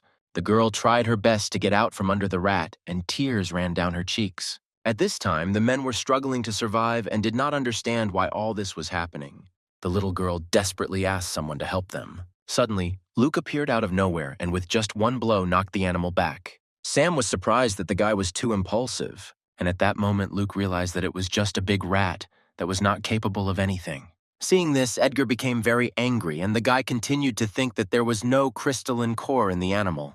And then the guy answered the man that he would fulfill his wish. After that, they rescued the brothers and brought them to a safe place to rest. The men thanked the little girl for saving them. Then, the girl answered sheepishly that it was Luke who saved them all, not her. At this time, the man with glasses asked Monica about the person below, who is a special research material. He also spoke about rats that were created using the latest technology, making them larger and more ferocious than before. After that, he said that if Luke died here, then he did not deserve to be a special subject for the man's experiments. At this time, the guy dealt with all the rats in a matter of minutes. The boys were shocked, and Sam didn't understand if this was really the Luke he knew. Edgar, with anger in his eyes, did not understand how this happened.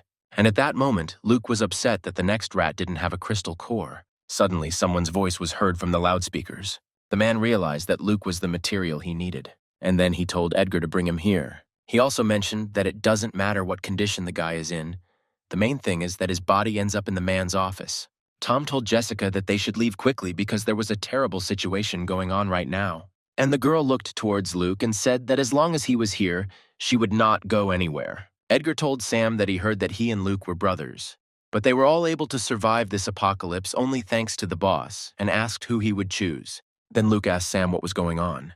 The guy said that the man at the top is called Mason, and at the very beginning of the apocalypse, he developed a drug that makes people stronger and thus was able to control the university. However, this drug requires people to exchange their life force for physical force. Luke then asked if he would tell Sam about his ability and if he would agree to go with him. The guy apologized to Luke and said he had no other choice. Edgar laughed at this point and said that he never thought he would see brothers become enemies. After that, he said that time was almost up and the boss was still waiting.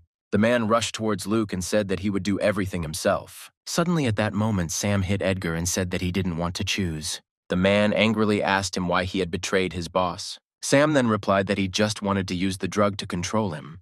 And then he said that he had nothing to lose, and if he died, then it was meant to be. Sam also said that no one was allowed to touch his brother. After all, he will fight his opponents to the death. Then Edgar said that since they wanted to die, he would kill them. The guy rushing towards the man said that this was not enough. Edgar then said that the boss knew he would betray him, so he gave him a level 1 drug, and the man used a level 2 drug. Sam froze, fear appearing in his eyes, and the man said that his weight was his strongest defense, and no one could harm him.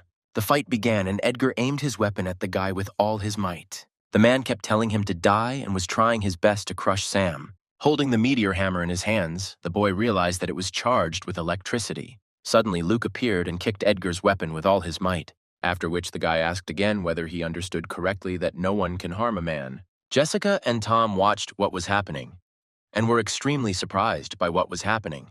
And at that moment, Mason was watching them tensely from his window.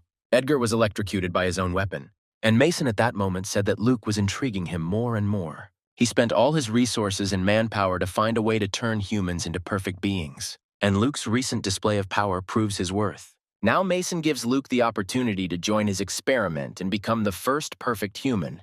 The man also said that rat genes are indeed the closest to human genes, and that is why he conducted experiments on them. After this, Mason confessed that he was using rat genes to create an army of rat men and then conquer the world. Then Luke said that this was not his true goal because it sounded very stupid. Mason immediately thought about his words. He realized that Luke seemed to understand how great evolution could be. Suddenly, Luke deftly dodged the dart that was flying towards him. This dart flew straight at Edgar with all its force. Sam started screaming that the man's body was mutating and everyone was horrified. Jessica didn't understand what these people were researching. The man was a sumo wrestler, and his body made Edgar resistant to blows. Combined with the level 3 drug he was just injected with, which increases his strength and heals his body, Luke is no match for him. Watching this, Mason asked Luke if he now saw the greatness of evolution. However, the guy said that he was simply turning people into monsters and showed him his protest. Then Mason got completely angry and said to kill the guy and then extract his genes from the corpse. The mutated Edgar immediately rushed towards Luke at full speed. Jessica started screaming at him to be careful, and her eyes showed excitement. Luke didn't lose his composure and grabbed Edgar with his hands. The guy asked him if he thought that if he put in a couple of batteries, the weapon could kill someone. And then he took a large battery and said that he should try them himself. As soon as Luke said those words, Luke shoved the battery right into Edgar's mouth. It instantly exploded and shattered into pieces. A shocked Sam asked if the man was dead. As Mason watched this, he reasoned that the guy was using exploding batteries to cause damage. However, as he said earlier, the 3rd level drug has a strong healing ability. So, laughing, the man told Luke that he was completely powerless in the face of the force of evolution. Luke furiously rushed back towards the mutated man. He began to strike with all his might, one after another. The boy understood that in their day, very few people knew about superpowers, so it was better not to show others how he used his. Jessica, however, looked worried and said that the dust was blocking the entire view. And Mason didn't understand what Luke was going to do. The guy realized that Mason's research was truly special, since Edgar continued to heal. However, his vault contained more than just supplies, and Luke began to open up subspace. He said that he had also prepared many secret weapons, and the guy started throwing stones at Edgar. No one understood what was going on, and Sam anxiously asked what that noise was. Mason was angry at this moment and did not understand what Luke was planning now. Suddenly the dust cleared and Luke was revealed sitting on a pile of cement and steel. And then the man realized that Edgar was buried under the rubble. Mason was finally angry, and a furious rage appeared in his eyes. The man started shouting that he didn't care where the pile of rocks came from, and he would make sure Luke died without a place to be buried. The man also shouted for people to look around because they were all definitely corpses. Then Luke was happy and said that he didn't intend to let any of them go either. Turning around, the group of people saw and were horrified, realizing that they were surrounded. All the people who went to the laboratory became monsters like rat men. Luke left his company, saying that he had another goal, and if he didn't kill her, it would never end. The girl and the young man were very surprised, as they did not expect that he would leave them. Jessica agreed with the guy, her eyes wide with fear. Luke left, telling her that if she couldn't do it, she should shout the guy's name out loud. The girl staggered a little but managed to stay on her feet. She began to address the people so that they would not listen, after which she said that she would control these guys, and the guys need to focus on killing. Meanwhile, Mason said that a few simple traders and people would become food for the rat men. One of the male workers said that Luke had destroyed the building's security and broken into Miss Betty's room. Mason asked angrily how he dared to break into this place. After that, he said to immediately inject him with genes, but the worker said that the gene fusion was still unstable and it was too risky. Mason said he would deal with Luke personally. At this time, the guy came into the room and looked around it. There were different monsters and special devices that lived thanks to the liquid inside. Suddenly, the guy saw a familiar face and turned around. It was Betty, and Luke didn't understand what he was doing there. After their meeting at the bar, the guy never expected to meet her here. He immediately realized that it was better to save Betty first and decided to smash the device. Luke quickly pulled the girl out of the liquid and continued to hold her in his arms. Betty began to come to her senses and asked if it was Luke. The guy replied that it was him and told the girl not to worry, because he would get her out of here. Suddenly, the girl began to lose consciousness again, and her stomach began to rumble. Hearing this, Luke realized that the girl was probably hungry. Suddenly, Mason's voice was heard from behind the door, shouting to let Betty go. The blows, like arrows, flew towards Luke. However, the guy did not lose his composure and grabbed them, preventing the blow. Mason screamed that the girl belonged to him and Luke should get his hands off her. While breaking the ice arrow, the guy realized that the man had acquired abilities, and then said that Betty was not some kind of product, but a living person. Mason then replied that in the apocalypse, ordinary people would be just ants, and someone like him, with the power of evolution, would inevitably rule the world. Then Luke said that the man was really crazy, just like people said. The guy started to let go of the girl, when suddenly Betty grabbed him and asked him not to leave. The girl said that she was very scared, and Luke promised that he would not leave. Mason angrily told him to let her go through her teeth. Running towards Luke, the man shouted that Betty was his. However, the guy didn't lose his composure and, kicking him, said that the man was too noisy. Mason dodged the blow and got back to his feet. Suddenly, the man froze when he saw this, and his pupils narrowed. Right in front of him, Luke was kissing Betty while holding her in his arms. The girl asked the guy who told him to leave her last time. After this, Betty passed out on Luke's shoulder. Mason was furious and yelled at Luke for daring to kiss his girlfriend. The guy replied that in that case, they would go to hell together. The man began to develop fangs and his face began to deform. Then his hands began to turn into something like rat paws. Mason mutated into a rat man and declared that he would now show Luke the power of a god. At that moment, the guy was hugging Betty and rage was visible in his eyes. Luke put the girl on the floor and told her to eat chocolate. Suddenly, the guy heard strange sounds behind him and turned around. Mason screamed that by daring to be distracted at such a moment, Luke was asking for his death. With just one wave of his hand, the guy smashed the man like a glass vase. Afterwards, watching the pieces fly apart, Luke was surprised that that was all. At this point, Betty asked Luke if the people downstairs were his friends. The guy turned to her and said that she understood correctly. Then the girl began to take the chair in her hands and say that she would not eat the guy's supplies. After these words, she broke the window and shouted that she would take care of the people below. Before leaving, Betty also said that Mason is not so easy to kill. The girl began to jump from the window and grow in size in flight. Betty landed on the building next to which Sam and Jessica were standing. Turning around, they froze in shock, and the girl only said that she had hit herself. Everyone was extremely surprised to see a giant woman sitting on the buildings. Betty introduced herself to the people and said that she was Luke's friend, and that she had come to help. Suddenly, the rats began to attack again. Then the girl stood up and said that she would deal with them. Suddenly, Betty realized that those she needed to deal with were rats. The girl started crying and screaming for help. She lifted her feet in the hope that she would not step on any animals, and the people below shouted at her that this way she would step on them. Watching what was happening only confirmed to Luke what he already knew. He immediately realized that Betty really did have such a strong ability. Suddenly, rats started running all over the guy, and he realized that Mason really wasn't easy to kill. From a pile of small rats, a man began to quickly emerge who had mixed genes. And now in front of Luke stood a rat man with a terrifying appearance. Mason laughed and said that his body was practically immortal. At this time, Sam was screaming downstairs and did not understand what was happening. The boy didn't understand why all the rats suddenly stopped and looked up. People looked up and saw a terrifying silhouette. Sam said with horror that this monster was the king of the rats. Upon seeing him, all the rats immediately bowed down. At that moment, Betty picked up a chair and began to clear the rats out of the way.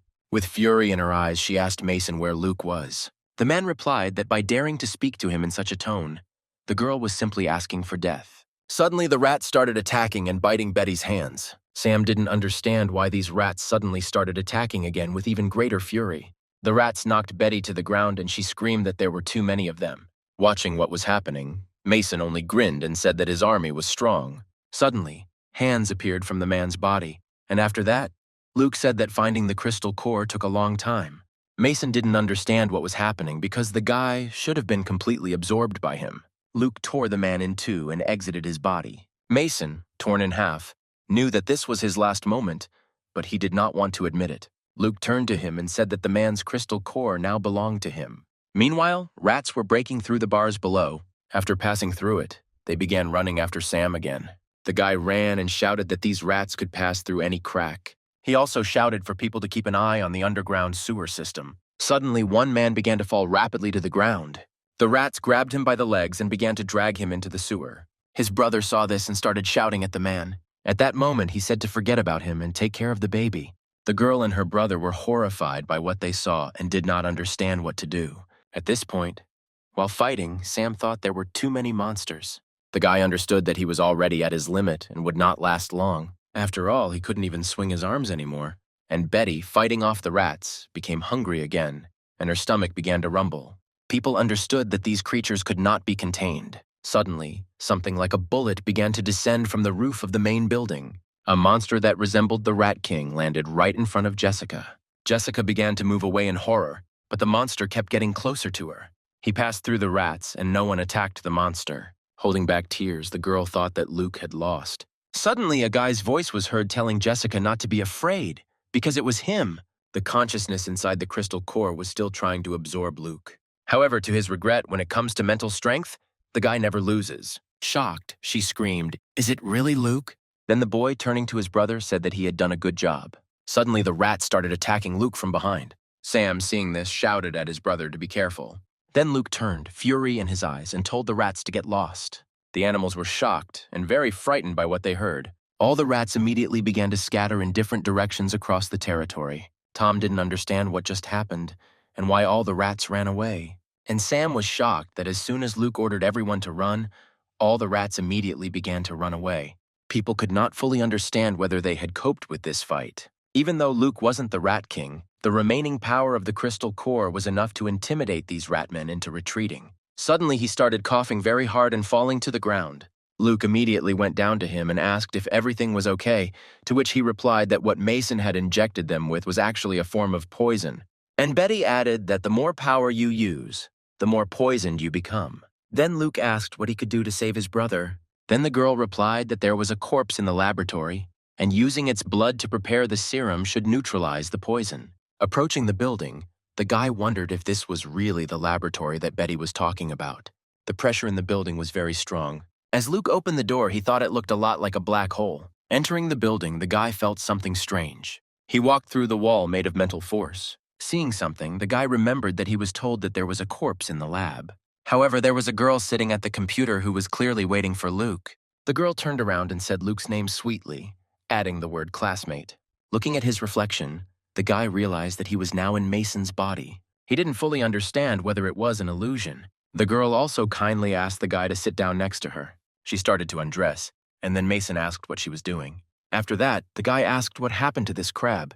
Then the girl said that this is an amazing creature that exists with its owner, protecting itself. And then she came up to the guy from behind and asked if it wasn't exciting. Mason replied that it was indeed interesting and was too embarrassed to move. After this, the girl said that she did not expect her classmate to not only excel in his studies, but also to be in such good shape. The guy liked the girl's words and grinned, after which he abruptly sat the girl on his lap and said that it seemed that she was not actually planning to conduct experiments. Then the professor replied that she preferred practical experience to theoretical work. While making love, the girl said that the moon outside the window looked strange. And then she even asked to quickly close the curtains because of the insane heat. Sitting on the floor, the girl did not understand when this heat would end. She turned to Mason and said that their food supplies were running low. Suddenly, the guy started yelling at her, saying that these products were more valuable than her life. After that, he took the knife in his hands and began to approach the girl. He began to kill the girl and angrily say that perhaps the food had not yet been digested. Mason went crazy and was happy that he now had food again. Suddenly, he realized that the rat had evolved after eating its flesh. although this cruel evolution was far from perfect. The boy finished preparing a serum from the girl's blood that could neutralize the poison, but what surprised him most was the professor. She is still alive and her body is constantly mutating. The data even suggests that this could be called the Doomsday Gene. Eventually, Mason decided to see what surprises her brain held. After all, the girl won't die anyway. The guy started sawing her brain with a grinder and laughing loudly. Suddenly, the girl began to say that he had found the crystal core he was looking for. And then she asked why he was hesitating. Then Mason said it was just a piece of rotten meat and smashed it. The professor was shocked that he had guessed and did not understand what she should do now. Then the guy said that if he had a real crystal core in his hand, the girl would already be dead, and Luke would be visible through Mason's face. At that moment, the girl realized that the guy had destroyed her illusion, and Luke boldly said that now he would have to open her brain himself. Then the professor began to scream that she was just a poor woman who was hurt by others. However, Luke told her that when the Saculina enters the host's body, it takes over his consciousness. The guy grabbed her head, and the professor began to beg her not to do it. As Luke cut her head open, he asked her why she expected him to give her a chance. And then I thought about whether the body without a crystalline core begins to disintegrate. Having taken out the crystal core, the guy realized that there were no problems this time. Suddenly, the professor turned to ashes, and then Luke thought about the antidote he was looking for. Once inside the body, the Saculina parasite forms root-like branches inside the host, and by attaching itself to various parts of the host's body, it controls its behavior. This parasitic relationship eventually turns the host into a slave of the Saculina. After the flood receded, the bodies that were under the water mutated again. Jessica asked the girl to stop looking and keep moving. A confused Betty turned to Jessica, calling her sister. She wondered where Luke was taking these medical students. Jessica then replied that these medical students were rare talents in the apocalypse, and so the guy planned to take them to a safe zone. Then Betty asked how far it was to go because she was already hungry. Suddenly, Jessica took her hand and told her that she couldn't leave. The girl also said that if she is with them, she must obey. Jessica asked Luke what was going on with him. The guy grabbed her face and told her not to worry because he was just hot. He started kissing the girl and her face showed confusion and shock. After this incident, there was a night of severe storms. The girl walked and wondered if this sudden aggression could be a side effect of the crystal core. After the flood recedes, bacteria, viruses, and even plants will undergo serious mutation. Luke thought that even if additional forces appeared in the future, he would have the means to deal with them. And also that as soon as his brother and the others come to their senses, they will be able to help him. Luke also moved all the research equipment and supplies from the lab building into his space. The boy understood that the crystal core of the Rat King not only enhanced his berserker abilities, but also increased his physical strength. It also gave Luke the ability to create ice. The boy continued walking, thinking that her crystal core had given him 2 mental abilities. However, unfortunately, the boy did not receive the ability to create illusions. The first ability was mental perception, and with the help of the second, he could read thermal signals emitted by living beings within a radius of 30 meters. Suddenly, Tom shouted for everyone to look up immediately. Looking up, people saw a girl hanging from a pole and did not understand who did it. It was a neighbor of one of the girls, and she was screaming for something to be done. Then one of the guys wanted to go and help, but Luke said not to interfere in other people's affairs. The girl was very surprised by his words, and she angrily asked if he was even human. She and her boyfriend said that they would not let anyone die and would stay. The girl ordered to quickly remove her from the pole. 2 men untied the rope and said that they would definitely save the hanging girl. Suddenly they were struck by a spear blow straight to the heart. The girl and her boyfriend found themselves trapped, with people flying down on them from above. One of the mutated men said that with her as bait they could achieve even more. They started touching the girl and asking her to have fun with them. She begged him to let her go, and fear was visible in her eyes. The guy turned around and started screaming for him to let her go, but the second man quickly dealt with him with an axe. When he killed the guy, he said that food must accept its fate. Meanwhile, another man said that the girl smelled delicious and wanted to keep her for breeding. Luke and Jessica walked along, discussing what was happening.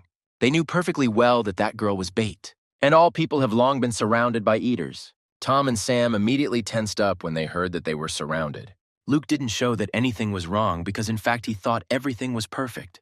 And then he suggested that we watch how the eaters themselves would like to be surrounded. Suddenly, mutated corpses appeared right behind the eaters, which they did not expect.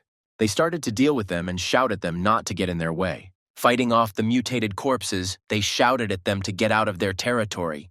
Looking out the window again, one of the devourers saw that their prey had escaped. They began to run after their prey, not allowing it to escape. However, Luke knew what he was doing, and so he was confident that the monsters would not be able to escape. Turning to each other, the men said that there was another person here who wanted to die. Luke replied that the devourers did not have crystal cores, and so he would allow the mutated corpses to play with them instead. The men realized that they were trapped, but still could not understand how this had happened. And now people have finally reached the safe zone. Suddenly, they heard someone screaming, which said how they dared to invade the zone. A man with a huge weapon was flying straight towards the girls. He said sternly that they did not accept garbage and asked them to leave. Jessica then asked him if this was not a safe zone and why they were not letting them in. The girl tried to control the man's mind, but he realized that this was another trick. Even more enraged, he jumped on the girl with an axe. Suddenly, someone's scream blocked his path, and the man had to stop. Derek turned to the captain and said that these people were simply seeking shelter, and there was no need to attack. The man then replied that it was not easy for ordinary people to get through areas where the devourers roamed. Suddenly, Luke appeared from the crowd and said that in that case, they would bring dozens of doctors to another safe zone. Hearing this, the captain was very surprised that the guy had brought such a large number of people at once. When Derek saw Luke, he was surprised that the guy was still alive after everything that had happened. After this, he turned to the captain and said that these were his friends, and the boy would guarantee with his life that they were not spies of the devourers. The men told the captain that Derek himself had vouched for them, so he was trustworthy. The man then turned around and said that if they couldn't cure the sick, Derek would be responsible for the consequences. The guy asked Luke not to take it personally, since the captain was just a peculiar person, and Derek also said that they arrived right on time. He told Luke that they had some strange patients here who urgently needed a doctor's help. A girl appeared in front of them, apparently covered in mushrooms. Jessica and Betty looked at her in surprise and did not fully understand what was wrong with her. Derek said that they don't know how to remove them, and each time the person becomes weaker. Luke then replied that she was infected with mutated fungi, and now that the plants were mutating, you should warn others to be careful with the young shoots of the plants. Jessica then asked if plants use people as food, and the guy replied that everything is possible. If these newly mutated plants are not destroyed, they will quickly grow and begin to attack people. When this happens, the devourer tribes will take the opportunity to attack the safe zones, and many people will become livestock for them. Suddenly there was a noise, and a guy in a car with a gun in his hands was telling people to move away. Luke then asked why their team wasn't doing anything when someone was shooting a gun in the safe zone. Derek replied that the team was powerless here, since this kid was a big shot. This guy is the son of the mayor of the city and thinks that old people and children are useless to the safe zone. Turning to the girl, the guy asked if she wanted to get into the car so that he could take her somewhere to eat. Betty replied that she was very hungry and could not walk anymore, and then asked if the boy could carry her. Derek started to stop the girl, but Luke intervened and said that the guy should try to catch her. The boy said that he was ready and offered her to jump. Betty looked down and laughed, a smirk appearing on her face. The girl shouted that she was already coming and began jumping right into the guy's arms. As soon as she started to approach him, her ability to enlarge began to work, and the now huge Betty flew straight at the guy. The girl landed right on top of the guy, and he didn't have time to escape. Hearing the noise, the captain turned and asked what was going on, and even Rox, who was in the building, heard the rumble and paid attention to it. The boy screamed that he had broken his leg and his body was shaking. Betty looked down on him and said that she gave him a chance, and the guy took it so poorly. The guy asked her to take her away from him, because the girl turned into a giant and broke his leg. At that moment, Jessica activated her mind control ability. It was because of this ability that his friends said that he simply fell out of the car and broke his leg. Then the boy started shouting that they were all in cahoots and wanted to make him look like a fool. He immediately started calling his father and said that he had problems. The captain, watching all this, said that he was interested to know how it would all end. Derek was in a panic that he had actually called the mayor of the city. The man asked with a menacing look what was going on here. Derek began to panic and explain the situation about the doctors and his son. However, the guy interrupted him and said that they had broken his leg. Suddenly, his father hit the guy so hard that he flew back, after which the man began to shout that he should respect those who come here and should not expect special treatment. He shouted that they wanted to turn this place into an island of paradise in the middle of the apocalypse. Afterwards, the man said that he would provide them with better food conditions. After this speech, Derek told Luke that they could all stay. However, when he turned around, no one was there anymore, and the guy was extremely surprised by this. Jessica asked why they couldn't stay in the city, and also Does Luke think that the mayor of the city will want to take revenge on them after what they did to his son? Betty said she had never been in such a situation and asked Jessica for help, to which the girl, closing her eyes, replied that perhaps they would not be able to sleep at all. Suddenly, Luke told them to be quiet because someone was coming. The guy started telling them to come out and then they wouldn't hurt them. As they were leaving the building, the man asked if they thought they would let Luke go just like that after what he had done.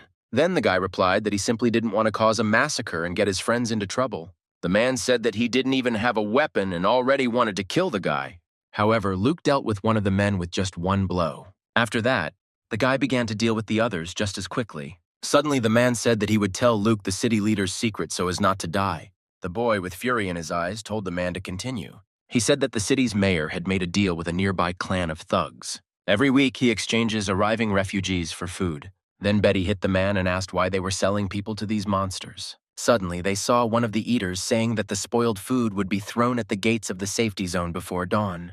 The girls froze in shock and realized that these guards also did not have long to live. The man asked if they would let him go, to which Luke replied that they still needed him. The suspended man hung in front of the eaters and screamed for help. One of them immediately said to kill him and drag him here. Suddenly, Betty looked down at them and said that they had just broken her new toy. And then she said that now she would have to find a new one. Suddenly, the devourers saw weapons flashing from the window above and realized that it was an ambush.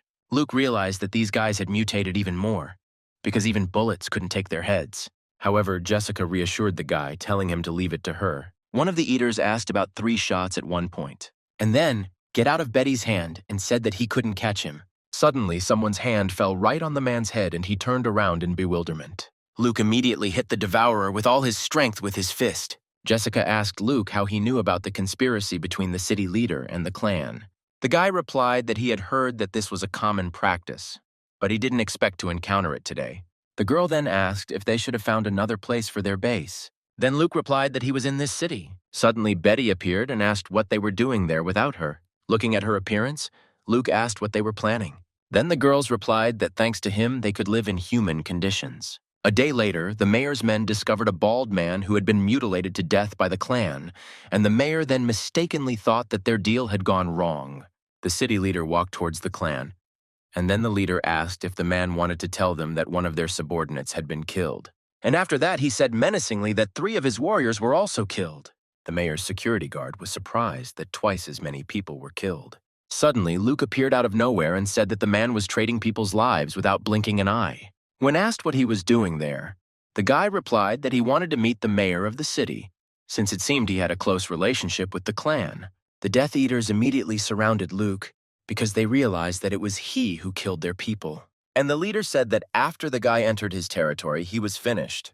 The city leader knew that Luke was now a corpse, but there was still someone who had entered the base with him. The man started shouting to everyone that there was a traitor at their base. And then he pointed his finger at a group of people and said that it was one of them. The man shouted that they were pretending to be doctors, but in reality they were exchanging people for food. Then one of the people said that if Luke brought people here, then they could definitely be trusted. Then the chief said that the man would not be able to prove the boy's innocence. Suddenly, Luke's cry was heard, saying that he would prove it. Looking at the guy, the man realized that this was Luke. Taking the devourer by the head, the guy said that he would now tell what was really going on. And then he ordered the devourer to speak so that everyone could hear. The man started shouting that the city's mayor had been trading with him. People immediately began to rebel and become indignant. The head of the city shouted that it was all a lie and that Luke himself was in cahoots with them. Suddenly, a man who was familiar with rocks approached him and said the name of the leader. After this, he hit the man with all his might, saying that he was a monster. Then the head of the city said that the world that everyone knew had long been destroyed, and the clan had long controlled all supplies. He also clarified that relatively small sacrifices feed the entire city. After hearing this, Luke hit the city leader right in the face with all his might. And then he said that in this world, the ability to obtain food plays a key role in survival. The guy also said that people should never follow their path. After this, Luke invited the people to participate in the creation of a new base where only people would live.